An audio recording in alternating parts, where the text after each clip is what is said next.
우리의 슬픔을 기쁨으로 변화시키는 능력의 하나님, 오늘도 우리가 경배합니다. 오늘도 분께 나아가 우리의 마음을 내놓고 기도하며 주님께 경배하는 시간을 되기 원합니다. 할렐루야. 우리 주님께 경배합니다. 슬픈 마음 있는 사람 예수 이름 믿으며 영원토록 변함없는 기쁜 마음 얻으리. 슬픈 마음 있는 사람 예수 이름 믿으며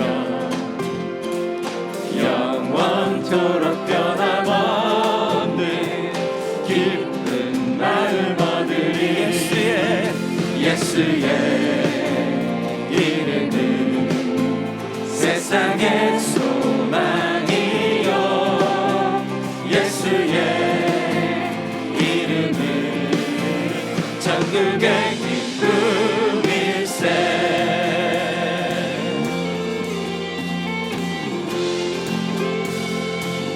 존귀하신 주의 이름 우리 기쁨 내도다. 주의 품에 안길 때에 기뻐 찬송 부르. 예수의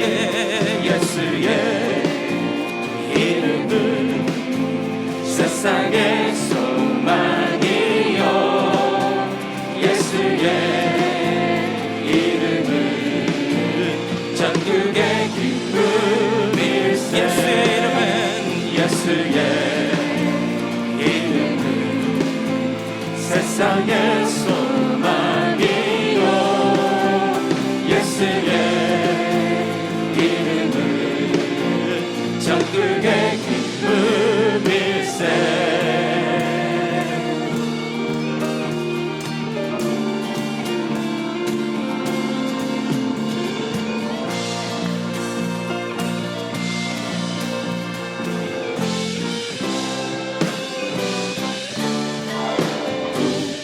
갈 길 다간 후에 보좌 앞에 나아가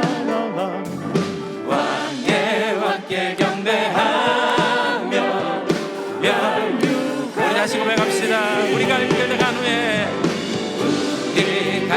나간 후에 보좌 앞에 나아가 왕의 왕께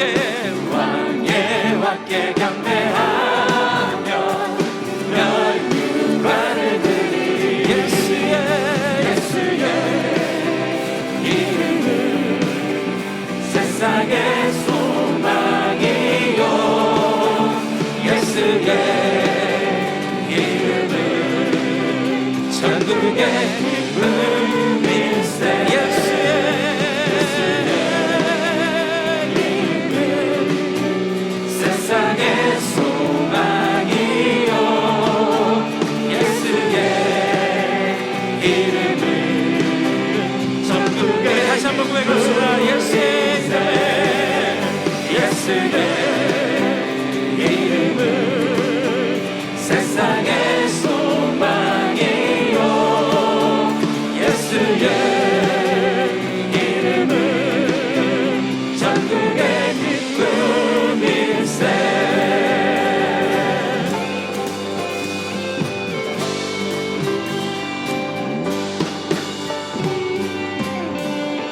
할렐루야. 할렐루야. 오늘도 살아계신 주님을 찬양합니다.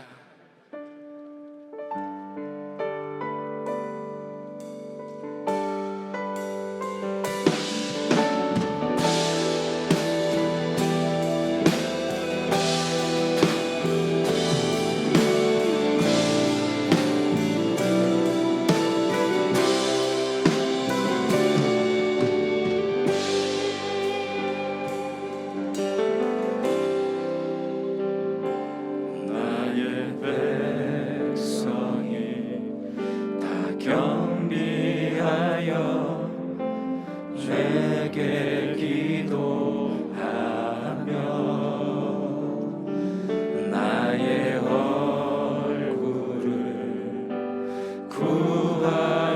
그 악한 길 떠나며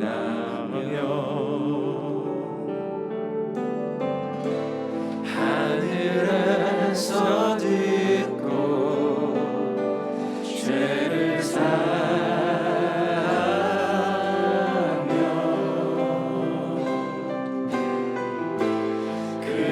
그들의 땅을 고치리라.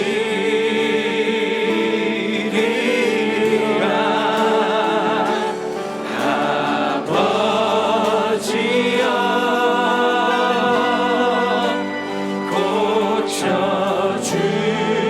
고쳐주소서. 이 나라 주의 것되게 하소서. 주 하나님 간절히 기도하오니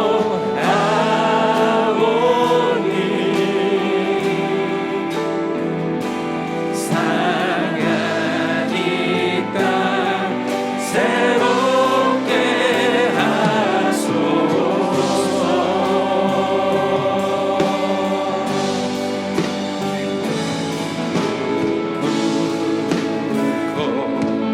가 경비하여 주께 기도하리.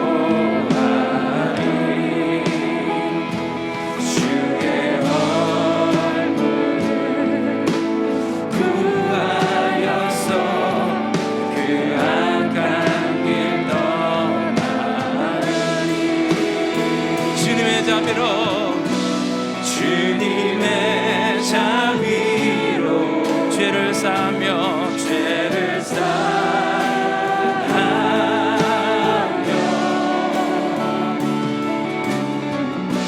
주님의 자비로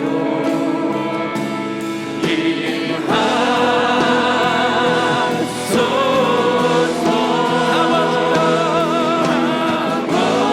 아버지여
모든 주를 위해 드리리. 주님의 일 행하시옵소서. 다시 한번 부흥을 주소서. 주의 나라가 이 땅에 다시 세워지는 그 영광을 우리 보게 하소서. 주 예수의 영광을, 주 예수의 얼굴을, 주 예수의 얼굴을 구하며 예배하는 세대 일어나 주 위에 살며 주 위에 죽으니 이것이 우리의 부르심. 살기 위해 주 따르지 않고 죽기 위해 주를 따르며 내 가진 것 모두 주를 위해 드리리. 주님의 일 행하시옵소서. 다시 한번 부흥을 주소서. 주의 나라가 이 땅에 다시 세워지는 그 영광을 우리 보게 하소서. 주 예수의 영광을 다시 한번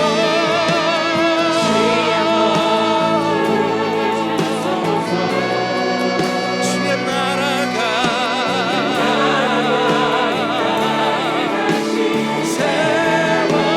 세워지는 영광을 우리 보게 하소서. 주 예수의 영광 우리가 지금 외칩시다. 다시 한번 부르는 주소서. 주님의 말을 이 땅에 하나님의 담비를 내리소서. 이 땅에 다시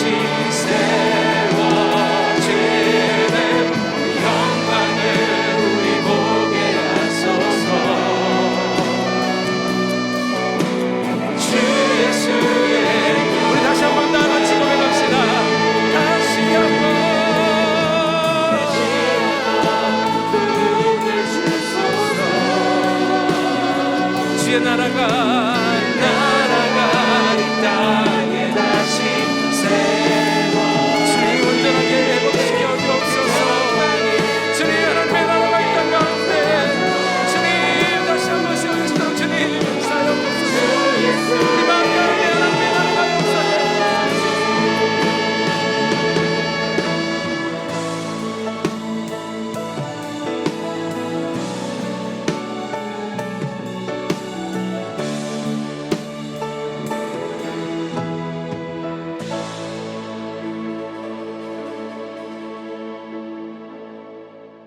인생을 살아가다 보면 여러 가지 종류의 대적들을 만날 때가 있습니다. 그 중에서도 가장 우리가 다루기 힘든 적을 난적이라고 부르죠. 일반적으로 우리보다 강해 보이거나 우리 힘만으로 감당하기 어려운 적이 난적입니다. 인생 여정에서 난적을 만났을 때 그때는 어떻게 이것을 핸들하면 될까요? 제가 자주 소개해드리는 말씀이긴 합니다만은 그 폴 스톨즈가 쓴 역경지수라고 하는 책이 있습니다. 그 책에 보게 되면 사람이 역경을 만났을 때 보이는 세 가지 유형이 소개가 되어 있습니다. 첫 번째 유형이 퀴터라고 부르는 포기하는 자를 말합니다. 문제만 생기면 도망치는 사람들이 있죠. 이런 사람들은 퀴터, 포기자라고 할 수가 있습니다. 두 번째 유형이 캠퍼라고 하는 사람들이 있습니다. 이 캠퍼라고 하는 것은 캠핑을 한다, 주저앉는다 그런 뜻이죠. 도망을 가진 않습니다. 그렇다고 해서 역동적으로 문제를 헤쳐나가지도 않고 그냥 그대로 안주해 사는 것입니다.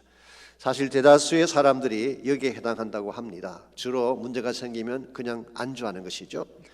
그런데 세 번째 유형이 있습니다. 클라이머라고 부르는 난관을 딛고 넘어가는 사람을 말합니다. 역경이라고 하는 산을 만나면 오히려 그 산을 넘어가서 정복해버리는 그런 케이스를 의미하는 것입니다. 여러분이 세 가지 유형 가운데에 어디에 해당이 되시는지요? 아니, 우리 그리스도인들은 난적을 만났을 때 어떤 유형으로 살아야 될까요? 저는 당연히 클라이머로 살아야 한다고 생각합니다. 왜냐하면 성경이 제시하는 크리스천 삶의 모습이 이와 같기 때문에 그렇습니다. 만일 초기 교회 성도들이 퀴터, 포기자든가 아니면 캠퍼, 안주자들에 불과했다면 아마도 기독교 역사는 벌써 소멸되고 말았을 것입니다. 그런데 극심한 핍박의 물결 가운데도 불구하고 수많은 박해도 불구하고 그 모든 환난의 바람을 뚫고 세상을 정복해 나간 것은 그들이 주저앉지 않는 클라이머였기 때문이죠. 이와 같이 힘들지만 어렵지만 역경을 헤쳐나가는 자세, 이게 성경이 말씀하고 있는 올바른 삶의 모습입니다. 여러분 가지의 삶 가운데도 분명히 어려운 문제가 찾아옵니다. 근데 난적이 찾아왔을 때에 이것을 뚫고 지나가야지 하나님께서 기뻐하시는 더 큰 영광을 향해 살아갈 수가 있는 것입니다. 1986년도에 세계 장애인 수영 선수권 대회가 있었는데요. 그때에 금메달 4개를 딴 여자 선수가 있었습니다. 리나 마리아라고 하는 스웨덴 선수입니다. 이분이 1988년도에 서울에서 열리는 국제장애인 올림픽에도 참석을 했습니다마는 이분은 태어날 때 양팔이 없이 태어났습니다. 다리도 왼쪽 다리만 정상이었고 오른쪽 다리는 짧고 기형 형태를 띠고 있었습니다. 양팔이 없으니까 무엇을 집을 수가 없습니다. 먹을 수도 없어요. 다리가 불편하니까 자주 넘어지는데 넘어지면 자신의 힘으로 일어나는 것이 거의 불가능했습니다. 그럼에도 불구하고 리나의 부모님이 참으로 신앙이 좋은 크리스찬들이었습니다. 리나가 처음 태어났을 때 사실은 병원에서 보호센터로 아기를 보내는 게 어떠냐 그렇게 제안을 했다고 합니다. 그때 그 아버지가 arms or no arms, 팔이 있건 없건 she is a special gift from God. 그녀는 하나님이 우리에게 주신 특별한 선물입니다. 그렇게 선포를 하고 아기를 데려가서 정말 사랑으로 그 아기를 키웁니다. 한 번도 동정심으로 아이를 키운 적이 없었다고 합니다. 그래서 사랑으로 정말 적극적으로 키웠기 때문에 리나는 혼자서 일어나고 혼자서 밥 먹고 혼자서 걷는 연습을 하게 한 것입니다. 물론 쉬운 일이 아니죠. 어려운 일입니다. 이 장애라고 하는 것은 분명히 리나에게는 난적이라고 할 수가 있을 것입니다. 그럼에도 불구하고 그녀는 포기하지 않았습니다. 한쪽 다리로 똑바로 걷는데 3년이 걸렸대요.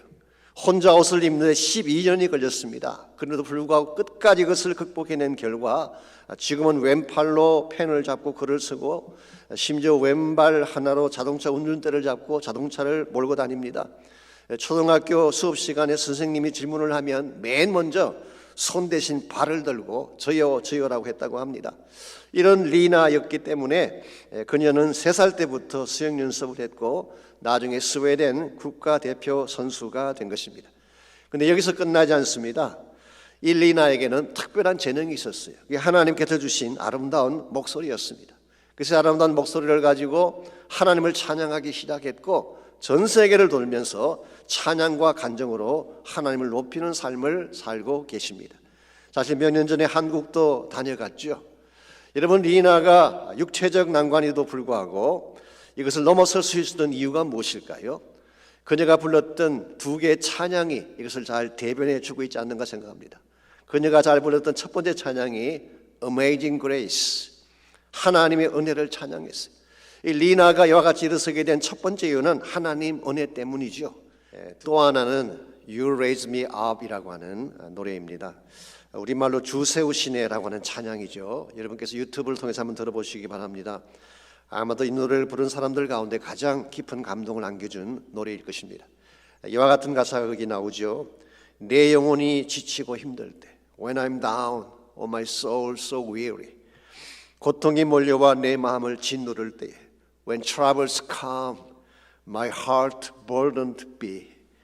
주님이 날 세워주심으로 나는 산 위에 우뚝 설 수 있습니다. You raise me up so I can stand on mountains. 이게 사실 크리스찬 삶의 바른 모습이죠. 우리 앞길을 가로막는 난적이 아무리 높아 보여도, 아무리 크게 느껴져도 우리가 하나님의 은혜를 인식하고 하나님께서 나를 세워주신다는 확신을 갖게 될 때에 우리는 역경의 산을 넘어서서 참된 영광의 승리를 이룰 수가 있는 것입니다. 오늘 여러분과 저의 삶 가운데도 분명하게 난적은 있습니다. 그런 난적 앞에 포기한다든가 물러서서는 안 되는 것입니다. 믿음으로 난적을 뚫고 지나가서 하나님 영광을 선포할 때에 우리의 삶이 더 값지게 되고 하나님 앞에 아름다운 열매가 올려지는 것입니다. 이런 면에서 우리 앞을 가로막는 수많은 난적이 찾아왔을 때에 어떻게 하면 이 난적을 잘 넘어서서 주의 영광 위에 살아갈 수 있을지 오늘 주신 본문을 중심으로 함께 정리해 보려고 합니다. 오늘 같이 읽은 이 본문은 너무나 유명한 본문이죠. 여리고성을 정복하는 스토리를 다루고 있습니다. 여리고성이라는 이 성은 요단 계곡 남단에 있는 팔레스타인 최고의 도시 중에 하나였습니다. 요단 서편에 광활한 평지를 지키는 성이었기 때문에 전략적으로 대단히 요지에 속한다고 할 수가 있죠. 이스라엘 백성의 입장에서는 이 성을 점령해야만 실제로 가나안 땅을 들어갈 수 있기 때문에 반드시 공략을 해야 될 성이었습니다. 그런데 그 성을 공략하는 것이 쉽지 않았어요. 그 성의 크기는 약 8에이커 정도였다고 합니다. 그렇게 큰 성은 아닐지 모르겠습니다. 그러나 가파른 경사지 정상에 위치한 천년열세였기 때문에 침공하는 것이 쉽지 않았어요. 더구나 그 성은 두 겹으로 벽이 만들어져 있어서 웬만한 군사력으로는 정복할 수가 없는 난공불락의 성이라고 할 수가 있습니다. 더구나 1절 말씀 보시게 되면요, 이스라엘 자손들로 말미암아 여리고는 굳게 닫혔고 출입하는 자가 없더라고 했습니다. 이스라엘 백성이 오고 있다는 소식을 들은 여리고 왕이 성문을 굳게 닫아버리고 아무도 출입할 수 없도록 철통 방비를 한 것입니다. 그러므로 쉽게 들어갈 수도 없고 넘어갈 수도 없는 난공불락의 성, 이것이 바로 여리고라고 할 수가 있죠. 자, 이와 같은 철벽 같은 성 앞에서 이스라엘이 어떤 반응을 보였나요? 포기했습니까? 아닙니다. 지금까지 확보한 땅이나 차지하고 살자 그러고 요단 동편에 안주를 했습니까? 그렇지도 않습니다. 그들은 믿음으로 그 난공불락의 성을 넘어가기를 원했어요.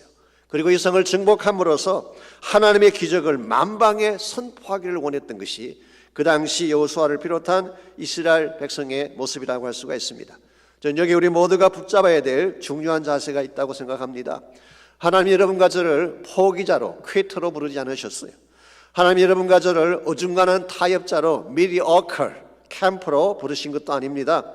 하나님이 여러분과 저를 정복자로 불러주셨어요. 그러므로 어떤 난관이나 어려운 대적이 앞을 가로막아도 두려워하지 아니하고 하나님과 함께 이 산을 넘어가야 되는 것입니다. 오늘 여러분 개인의 삶 가운데도 여러 가지 종류의 여리고가 존재하는 줄 믿습니다. 여리고라고 하는 것은 인생에서 맞이할 수 있는 최고 수준의 난관을 상징한다고 말할 수가 있겠죠. 환경적인 차원에서 여리고를 가진 분들이 계십니다. 갑작스러운 불경이나 파산으로 말미암아 경제적 난관에 처한 분들이 계시겠죠. 관계적인 차원의 여리고를 가진 분도 있습니다. 앞을 가로막고 상처를 주고 항상 원한 관계에서 나를 공격하는 사람들을 가질 수 있습니다.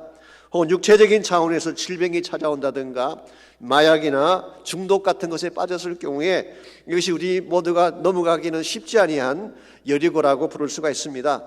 케이스가 어떤 케이스건 하나님은 여러분과 제가 이 여리고를 넘어가기를 원하세요.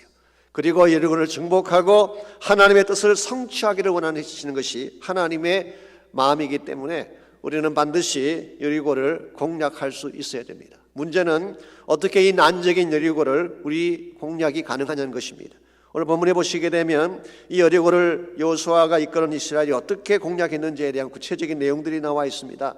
이 내용을 잘 살펴보게 되면 우리 앞을 가로막는 여리고도 우리는 바르게 공략해 갈 수가 있습니다. 여러분과 제가 여리고를 공략해내려면 맨 먼저 첫 번째로 해야 될 것이 있습니다. 그것은 바로 하나님의 작정을 확인하는 것입니다. 우리가 아무리 원해도 하나님이 주시기로 작정하지 않으셨으면 절대로 가질 수가 없습니다. 그러나 반대로 하나님이 작정하셨으면 누가 뭐라고 하더라도 반드시 이루어지게 되는 것입니다. 그러므로 우리가 무슨 일을 시작하기 전에 하나님이 작정하셨는가를 확인하는 것은 대단히 중요한 것입니다. 2절 말씀 보시기 바랍니다. 하나님은 전쟁을 시작하기도 전에 여호수아에게 뭐라고 말씀하셨나요? 2절, 여호와께서 여호수아에게 이르시되 보라 내가 여리고와 그 왕과 용사들을 내 손에 넘겨주었다고 했습니다. 내 손에 넘겨주었다, 이 말이 옛날 성경인 개역 한글에서는 내 손에 붙였다, 그렇게 번역을 했습니다. 이것은 여호수아서에 많이 등장하는 용어 중에 하나입니다만은 하나님이 그들의 운명을 여호수아에게 맡긴 거예요. 그들은 너의 것이다, 마음대로 해도 된다, 그런 선포를 하신 것입니다. 참 신비로운 것은 전쟁이 아직 시작되지도 않았는데 하나님이 먼저 전쟁에 이겼다고 선포하게 하신 거예요. 이와 같은 것이 하나님의 작정입니다. 여러분, 하나님께서 만일 여리고성을 여호수아의 손에 넘겨주기로 작정하셨으면 끝난 거예요. 여리고성이 아무리 높아도, 아무리 막강하게 그들이 저항을 해도 하나님이 주시기로 작정하셨으면 게임은 끝난 것입니다. 이런 의미에서 여러분과 제가 무슨 일을 시작하기 전에 하나님의 작정하심을 확인하는 것, 대단히 중요한 것입니다. 이 신학적으로 하나님의 작정이라고 하는 것은 decrees of God이라고 하는데요, 온 우주 만물을 하나님이 창조하신 후에 그냥 아무렇게나 굴러가도록 내버려 두신 것이 아니라 하나님이 이것을 통제하시고 하나님이 특별한 계획을 가지고 설계하시고 하나님의 뜻을 따라 움직인다, 이것을 우리가 하나님의 작정이라고 부르고 있습니다. 그러므로 이 땅에 존재하는 모든 것은 우연히 이루어지는 것이 아닙니다. 하나님의 계획과 뜻을 따라 이루어지는 거예요. 우리가 이 사실을 바로 인식하고 하나님이 무엇을 작정하시는가를 확인을 할 때에 하나님의 작정이 분명하다면, 즉 하나님의 뜻이 분명하다면 우리는 무슨 난관을 당해도 두려워할 이유가 없이 그것을 헤쳐나갈 수가 있다는 뜻이에요. 요한계시록 3장 7절과 8절에 보시면은 재미있는 표현이 나옵니다. 빌라델비아 교회를 향한 말씀인데요, 그 교회를 향한 주님의 작정을 이렇게 표현하고 있습니다. 다윗의 열쇠를 가지시니, 즉 예수님을 말하는 것입니다. 곧 열면 닫을 사람이 없고 닫으면 열 사람이 없는 그가 이르시되 볼지어다 내가 내 앞에 열린 문을 두었으니 능히 닫을 사람이 없으리라 그랬어요. 자, 주님이 열기로 작정하셨으면 누구도 닫을 수가 없다는 것입니다. 반대로 주님이 닫기로 결정하셨으면 누가 나서도 열 수 없다는 뜻이에요. 근데 만일의 경우에 주님이 그 교회 앞에 열린 문을 두었다면 어떻게 될까요? 그 교회는 전진해 갈 수밖에 없는 것입니다. 이런 면에서 하나님의 작정을 아는 것은 대단히 중요한 거예요. 저는 사실 다른 훌륭한 목사님들에 비해서 목회에 대한 경험이 그렇게 많은 편은 아닙니다만은, 그럼에도 제가 목회를 하면서 한 가지 터득한 사실이 있습니다. 그것은 하나님이 물꼬를 터주지 않으시면 아무것도 할 수 없다는 사실입니다. 교회의 부흥, 우리 힘으로 절대로 안 됩니다. 내가 노력한다고 교회가 변하고 부흥되지 않습니다. 하나님의 사람을 붙여주시고 물꼬를 터주실 때에 교회의 변화가 일어나고 부흥이 시작이 되는 것입니다. 우리 개인의 삶도 마찬가지입니다. 내가 열심히 애쓰고 뛴다고 길이 열리는 건 아닙니다. 하나님이 열어주셔야지 길이 열리는 것입니다. 사업이 회복되는 것, 물론 우리가 노력을 해야 되겠지만요, 궁극적으로는 하나님이 붙여주셔야지 사업이 회복되는 것입니다. 가정이 치유되는 것, 가정이 회복되는 것도 마찬가지입니다. 우리 노력이 필요하긴 하지만 하나님이 우리 가정을 붙여주실 때에 치유가 일어나고 회복이 가능한 것입니다. 이런 의미에서 여러분과 제가 정말 힘겨운 난적을 만났을 때 그때 해야 될 첫 번째 일이 뭐냐고 하면 하나님께 나가서 그분의 개입을 요청하는 거예요. 이 문제를 내 손에 붙여달라고 기도하는 것입니다. 하나님, 내 앞에 열린 문의 축복을 허락해 주십시오라고 간구하게 되면 하나님께서 개입하셔서 물꼬를 터주시고 닫힌 문을 열어주시고 여러분의 인생에 참된 회복이 시작되게 하는 것입니다. 이런 면에서 여러분과 제가 참으로 하나님이 우리에게 주시는 능력을 가지고 난적을 돌파해 가기를 원한다면 하나님의 뜻을 먼저 확인하는 것이 필요해요.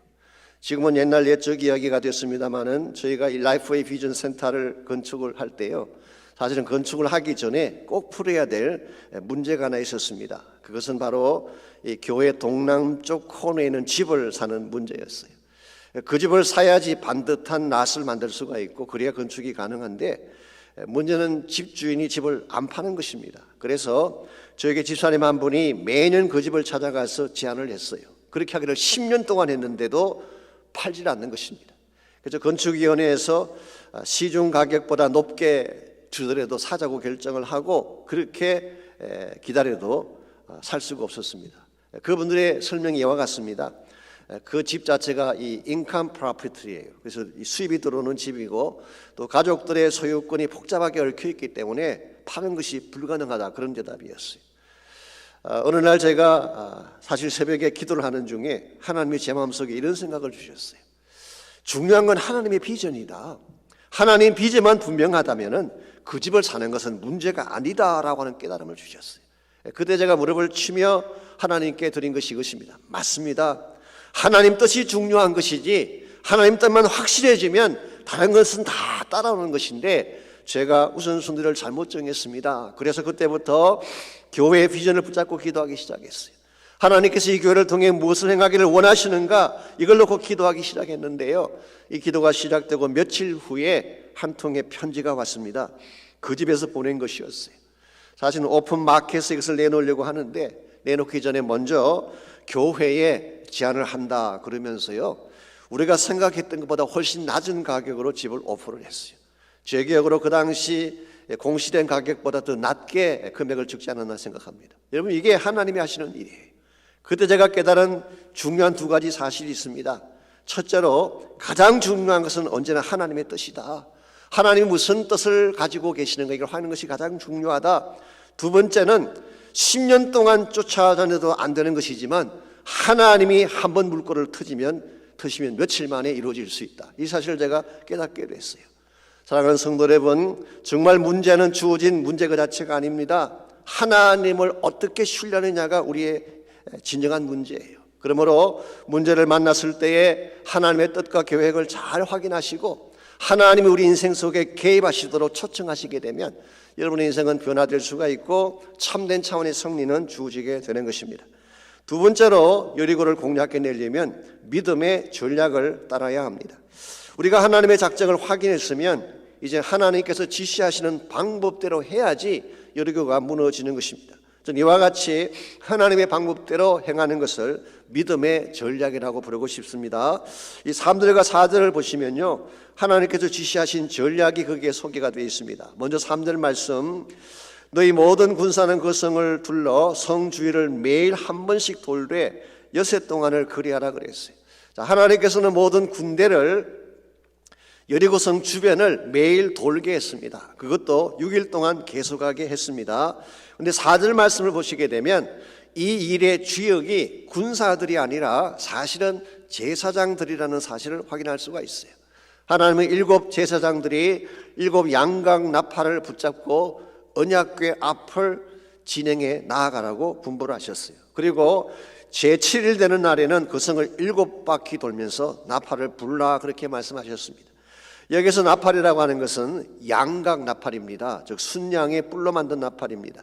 이건 사실 전쟁터에서 사용하는 나팔이라기보다는 절길 때 부는 나팔이죠. 절기를 위해 사람들을 모을 때 부는 나팔이고 희년이 왔을 때에 희년을 선포할 때 부는 나팔이 양각 나팔입니다. 그러므로 이 나팔은 하나님을 높이고 찬양하는 기능을 가지고 있어요. 9절 말씀 보시면은 그들이 행진할 때 포맷이 나와 있는데요, 맨 앞쪽에 무장한 군사들이 섭니다. 성경학자들의 의견에 하면은 맨 앞장 선 군사들이 아마 루벤 지파, 가 지파, 므낫세 반 지파에서 온 사람들이 아닌가, 그렇게 해석을 합니다. 그리고 후방에는 군인들을 세웠어요. 그리고 한가운데에 7 제사장이 7 나팔을 불며 진행하게 했고, 그리고 바로 그 뒤에 언약궤, 하나님 법궤가 따르도록 그렇게 포맷을 만들었습니다. 이게 무슨 의미일까요? 지금 너희들이 행진하긴 하는데 너희들 행진의 한가운데 하나님이 계시다는 거예요. 하나님을 모시고 행진하라, 그런 뜻이에요. 이게 영적인 행진인 것입니다.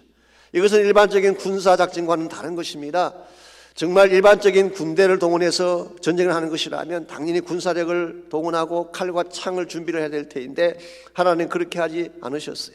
너희들이 하나님을 중심에 모시고 믿음의 행진을 하게 되면 내가 문제를 해결해 준다, 그런 뜻이에요. 그래서 오늘 본문의 말씀을 자세히 보시면요, 이 믿음의 전략, 믿음의 행진이 가지고 있는 몇 가지 특징이 나옵니다. 첫 번째 특징이 말씀드린 것처럼 하나님의 임재예요. 언약궤를 중심에 모시고 돌았다고 하는 것은 바로 하나님을 중심에 모시고 돈다는 뜻이에요. 두 번째 특징이 찬양입니다. 하나님은 무기를 뽑아들고 행진하게 하신 것이 아니라 제사장들이 나팔을 불며 행진하도록 하셨어요. 특별히 여기 나팔이 양각 나팔이라고 했는데요.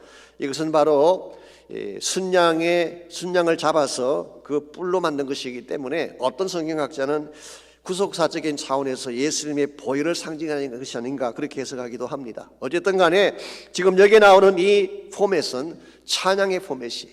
하나님을 예배하고 기도하고 하나님을 중심으로 돌기 시작하는, 이게 바로 하나님께서 제시하신 믿음의 전략의 핵심입니다. 그리고 세 번째로 한 가지가 더 있는데요, 그게 7이라는 숫자입니다. 제사장도 7명을 뽑았죠. 나팔도 7개를 준비하게 했고 성을 도는 것도 7번. 그래서 7이라는 숫자가 오늘 본문에 많이 등장하고 있습니다. 6장 전체에서 14번이나 나온다고 합니다. 7이라고 하는 숫자는 일반적으로 하나님의 완전수를 말하는 것입니다. 그러므로 모든 것의 완성, completion을 상징하기도 하고 충만함, fullness를 상징하는 것이라고 할 수가 있습니다. 이와 같이 하나님께서 7을 강조한 이유가 뭘까요? 너희들이 나의 방식대로 성을 돌래 하나님의 양이 찰 때까지 돌아라, 그런 뜻이에요.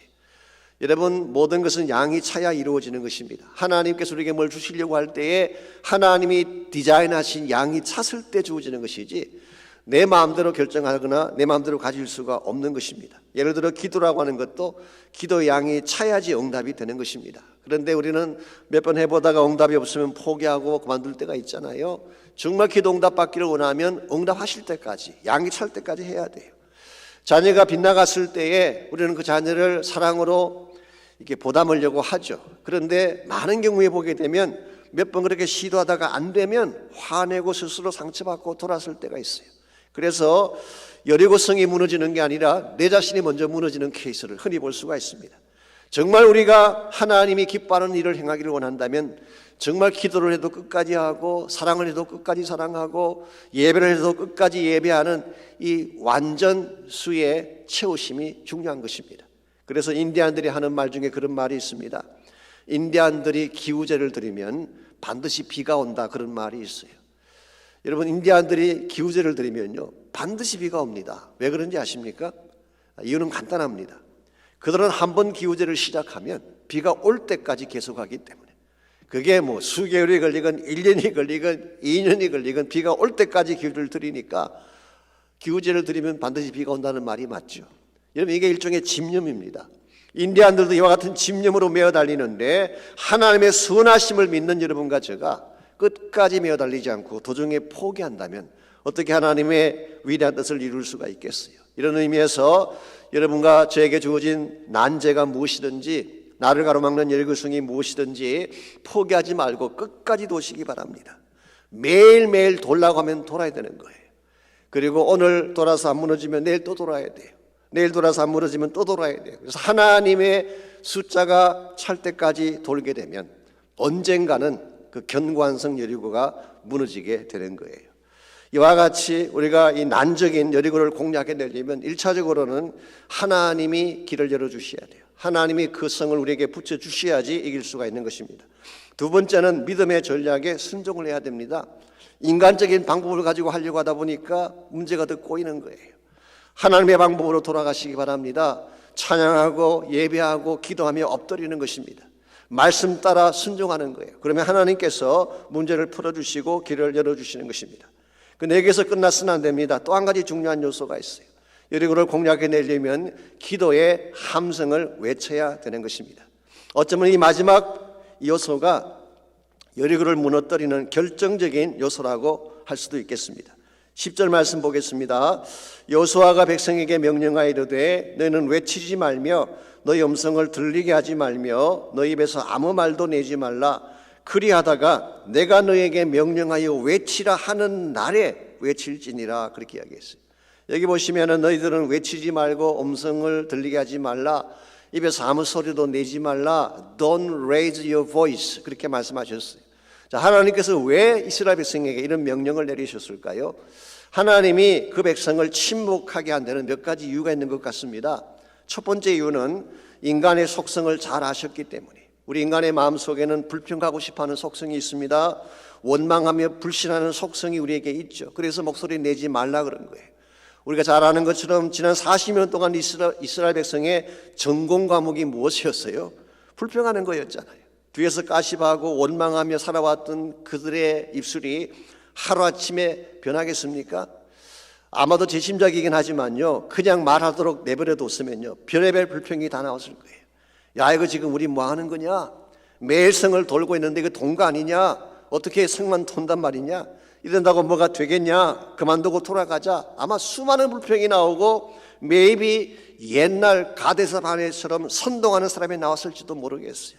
이 속성을 잘 아시는 하나님께서 This time you shut up, 이번에는 너희들이 입을 다물라, 그렇게 말씀하신 거예요. 두 번째 이유는 인간의 소리가 높아지면 하나님의 음성이 안 들리기 때문입니다. 하나님의 음성은 고요한 중에 세미하게 들려올 때가 많잖아요. 그런데 인간의 소리가 높아지게 되면 하나님의 음성을 들을 수가 없는 것입니다. 그래서 교회 내에서 가만히 보면요, 자꾸 인간의 목소리를 내는 분들이 계시죠. 자기 소리를 크게 내야지 본인이 뭔가 자기 위치가 있다고 과시하는 것 때문인지 모르지만 자꾸 인간의 소리를 내려는 분이 있습니다. 그런데 인간의 소리를 크게 내는 사람 치고 기도 많이 하는 사람 거의 없어요. 자기 주장이 너무 강하다 보니까 하나님께 엎드리는 것을 잘 못하는 것입니다. 그래서 사실 침묵하는 것도 믿음입니다. 누군 뭐 할 말이 없고 몰라서 말을 안 하는 것입니까? 얼마든지 할 말이 있겠지만 참는 이유가 뭐냐고 하면 하나님이 더 큰 뜻을 위해 참는 거예요. 하박국 선지자가 이런 말씀하셨잖아요. 오직 여호와는 그 성전에 계시니 온 천하는 그 앞에서 잠잠할지니라. 즉 하나님의 음성을 들으라고 말이에요. 하나님의 일하심을 목격하라, 그런 뜻이에요. 이런 면에서 하나님께서는 그 이스라엘 백성을 6일 동안 아무 소리도 내지 못하게 했습니다. 세 번째 이유가 있습니다. 하나님께서 그들을 침묵시킨 세 번째 이유는 이 목소리를 모아두었다가 정말 외쳐야 될 때가 있기 때문에, 그래서 너희들이 힘을 합쳐서 함께 부르짖고 외쳐야 될 때가 오는데 그때를 위해서 지금은 침묵하라, 그렇게 말씀하신 거예요. 10절 말씀에 보시면은 그리하다가 내가 너희에게 명령하여 외치라 하는 날에 외치라 그랬어요. 자, 하나님께서 작정하신 외침의 날이 있습니다. 그 날이 왔을 때에 온 이스라엘이 한 마음으로 외치게 되면 그때 하나님의 기적적인 역사가 실제로 일어나는 거예요. 20절 말씀 보시면은 백성이 나팔 소리를 들을 때에 크게 소리 질러 외치니 성벽이 무너져 내리니지라. 이게 하나님이 하시는 기적이에요. 여러분과 제가 기도하며 기도의 함성을 지르게 되면 하나님이 일하시는 거예요. 사실 그들은 손 하나 대지 않았습니다. 무기 하나 사용하지 않았어요. 더구나 그 난공불락의 성을 점령하는데 한 명의 인명피해도 나지 않았어요. 그들은 하나님 말씀에 순종해서 함께 모여 기도의 함성만 올렸는데 하나님이 여리고를 붕괴시켜 주셨어요. 사실 어떤 분들은 이게 진짜 일어난 일이겠느냐, 이건 픽션이다, 뭐 신화다, 그렇게 말하는 분들도 사실 계십니다. 그러나 저는 그게 동의하지 않습니다. 이 사건이 진짜가 아니라면 이스라엘 백성이 어떻게 가나안에 들어갈 수가 있었겠어요? 영국 옥스퍼드 대학 출신의 고고학자 중에 존 가스탕 교수님, 지난번에 잠깐 소개해드렸는데요, 그 존 가스탕 교수 팀이 1930년부터 36년까지 여리고 지역을 발굴을 했습니다. 그래서 여리고 성이 있던 그 땅 밑에 땅을 파고 발굴 작업을 했는데요, 거기에서 수많은 집기류들이 나왔어요. 그리고 무너진 건물의 파편이 나오고 불에 탄 벽돌들이 많이 발견됐다고 합니다. 이건 뭘 의미하는 것이냐, 어떤 연유 때문인지 모르지만 그 당시에 큰 지진이 났든지 천재지변이 일어나서 성이 갑자기 망한 것을 보여주는 것입니다. 이 하나님이 하신 거 아니면 누가 하신 거겠어요? 이스라엘 백성이 한 목소리가 돼서 외칠 때에 하나님이 이런 기적을 베풀어 주신 것입니다. 오늘 여러분과 저의 삶도 마찬가지입니다. 우리가 개인적으로 물론 기도해야 될 제목들이 있겠지만요, 진짜 중요한 사안에 대해서는 함께 모여야 돼요. 함께 부르짖어야 돼요. 그때 하나님이 엄청난 차원의 기적을 우리에게 허락해 주시고 하나님 나라가 진행될 수 있도록 은혜를 베풀어 주시는 것입니다. 초대교회 케이스를 보십시오. 물론 그들이 개인 기도도 했을 것입니다. 그러나 그들은 합심해서 기도를 많이 했어요. 오순절 성령을 기다릴 때도 함께 모여서 기도하지 않았습니까? 열흘 동안을. 교회 핍박이 찾아왔습니다. 사도들이 체포당하고 감옥에 가서 죽을 위기에 처하게 됐어요. 그때 그들이 뭘 했나요? 한 곳에 모여서 한 마음으로 하나님께 소리 높여서 부르짖었다고 했습니다. 기도의 함성을 외친 것입니다. 그때 모인 곳이 진동을 하고 다 성령의 충만함을 받고 담대히 나아가서 하나님 말씀을 선포했다. 그렇게 사도행전에서는 기록하고 있어요. 함께 모여 기도하게 되면 하나님이 이런 능력을 주시는 거예요. 오늘 이 시대에도 저는 기도의 함성이 필요하다고 생각합니다. 왜냐하니까 이 시대에도 교회를 공격하며 하나님을 공격하는 세상적인 바람이 너무 거세기 때문에. 세속화의 바람이 얼마나 거셉니까? 반기독적 운동이 어느 때보다 강하게 번져가고 있지 않습니까? 우리의 자녀들이 어디를 갈지를 알지 못해 방황하는 시대가 우리 앞에 주어져 있지 않습니까? 이와 같은 때에 교회가 함께 모여 함성을 외치며 기도하지 아니하면 하나님의 기적은 일어날 수가 없습니다. 이런 면에서 정말 우리가 우리 자신만 챙기고 나의 안식만을 위해 살 것이 아니라 이제는 하나님 전에 모이는 것이 필요해요. 주의 전에 함께 모여서 전심을 다해 부르짖는 것이 필요합니다. 그때에 세속주의의 여리고도 무너지게 되고 하나님을 대적하는 견고한 진들이 다 무너지게 되고 하나님 사회주의 비전이 다시 일어나게 되는 거예요. 오늘 한국교회나 저희 교회가 이와 같은 면에서 함께 모여 기도하고 기도의 함성을 지르는 것, 대단히 중요한 과제가 아닐 수가 없습니다. 2006년 7월 달에요, 한국의 상암 월드컵 경기장에서 엄청난 집회가 모였습니다. 제가 알기로는 한 10만 명 정도가 모였다고 하는데요, 그때 주제가 부흥의 파도를 소망하라라고 하는 주제를 걸고 집회가 모였습니다. 그때 주강사로 오신 분이 새들백 교회의 릭 워렌 목사님이 오셔서 말씀을 선포했습니다. 릭 워렌이 그의 설교 중에 이런 말을 했어요. 빗방울 하나로는 세상을 변화시킬 수 없습니다. A drop of water cannot change the world. 빗방울 하나로는 세상을 변화시킬 수 없습니다. 그러나 이 작은 빗방울이 모여서 빗줄기가 되어 쏟아진다면 사막도 꽃밭으로 바꿀 수가 있습니다. 대단히 중요한 챌린지가 아닐 수가 없습니다. 우리 한 사람 한 사람은 연약한 빗방울처럼 아무 가치가 없을지 모르지만요, 이것이 합쳐지게 되면 큰 물줄기가 되는 것입니다. 이 물줄기가 흘러가는 곳마다 복음의 꽃이 변하기 시작하고 죽은 영혼들이 살아서 돌아오게 되고 하나님 나라 비전이 이루어지게 되는 것입니다. 그러므로 사랑하는 성도 여러분, 주어진 문제가 나를 가로막는다고 해서 주저앉으면 안 됩니다. 어려운 사건이 찾아왔다고 해서 쾌타면 안 돼요. 포기하면 안 됩니다. 하나님이 여러분과 저를 정복자로 불러주셨기 때문에 아무리 어려운 난적이 내 앞을 가로막아도 하나님을 우리 마음 중심에 모시고 믿음의 능력으로 산을 넘어가듯이 클라이머가 되어서 믿음으로 산을 넘어가듯이 정복해 나아가야지 하나님의 이름이 높아지게 되고 주의 나라 영광이 회복되는 것입니다. 전 여러분 한 분 한 분이 힘든 때를 통과하고 계시지만 승리의 클라이머가 되셔서 주의 영광을 선포하고 주의 나라를 이루어가는 아름다운 삶을 살아가시기를 주의 이름으로 축원합니다. 같이 기도하겠습니다. 하나님 감사합니다. 우리 앞에 여리고가 가로막을지라도 하나님이 우리 편이 되셔서 여리고라고 하는 난적을 우리 손에 붙여주시고 세상적인 방법이 아니라 믿음의 방법을 통하여 기도하게 하시며 순종하게 하시며 함께 모여 기도의 함성을 부르짖게 하심으로 난적 여리고가 우리 앞에서 무너지게 하시는 것을 감사합니다. 사랑하는 주의 백성들 가운데 아직도 해결하지 못한 어려움 때문에 고통당하며 힘들어하는 자가 있다면 이 아침 하나님 친히 임재하셔서 그 마음을 만져주시고 주님의 능력이 어떠한지를 보여주셔서 하나님의 권세로 이 모든 난적을 물리치고 승리하는 역사가 있게 하여 주시옵소서. 우리에게 이와 같은 놀라운 능력을 주실 하나님을 찬송하오며 살아계신 예수님의 이름으로 기도하옵나이다. 아멘.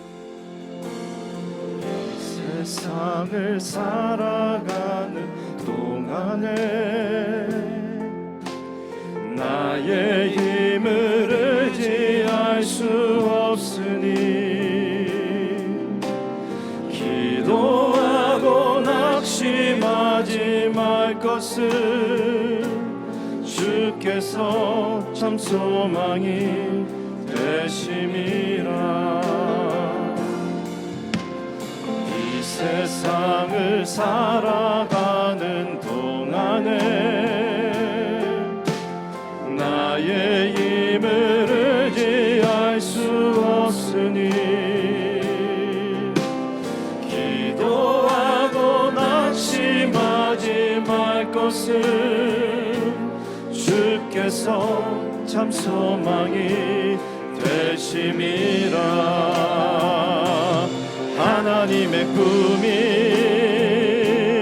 나의 비전이 되고 예수님의 성품이 나의 인격이 되고 성령님의 권능이 나의 능력이 되길 원하고 바라고 기도합니다. 주의 길을 걸어가는 동안에 세상에 거들지 알 수 없으니 감사하고 낙심하지 말 것은 주께서 참 기쁨이 되심이라. 하나님의 꿈이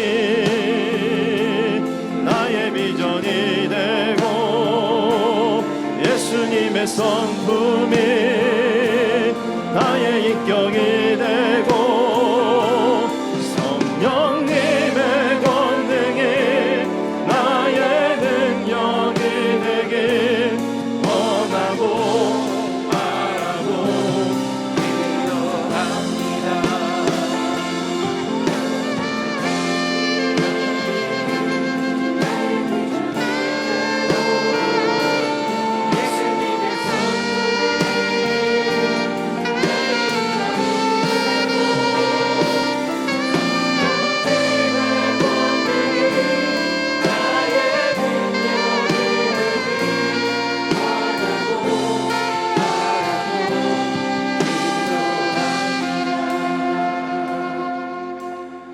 이제는 우리 구주 예수 그리스도의 은혜와 하나님 아버지의 무한하신 사랑과 성령님의 충만한 임재하심이 이 아침 주 앞에 나와 전심을 다해 예배하고 돌아가는 모든 사랑하는 주의 백성 한 분 한 분에게 그들의 가정과 삶의 터전과 자녀들과 자손들 위해 이제로부터 항상 함께하여 주시기를 살아계신 예수님의 이름으로 간절히 축원하옵나이다.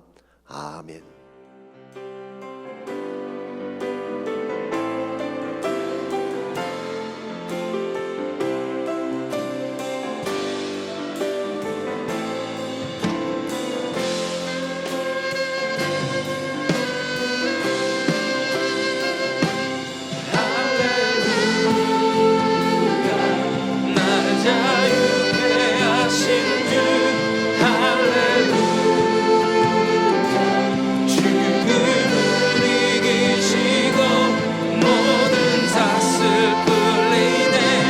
예수 이름 부를 때 예수 나의 참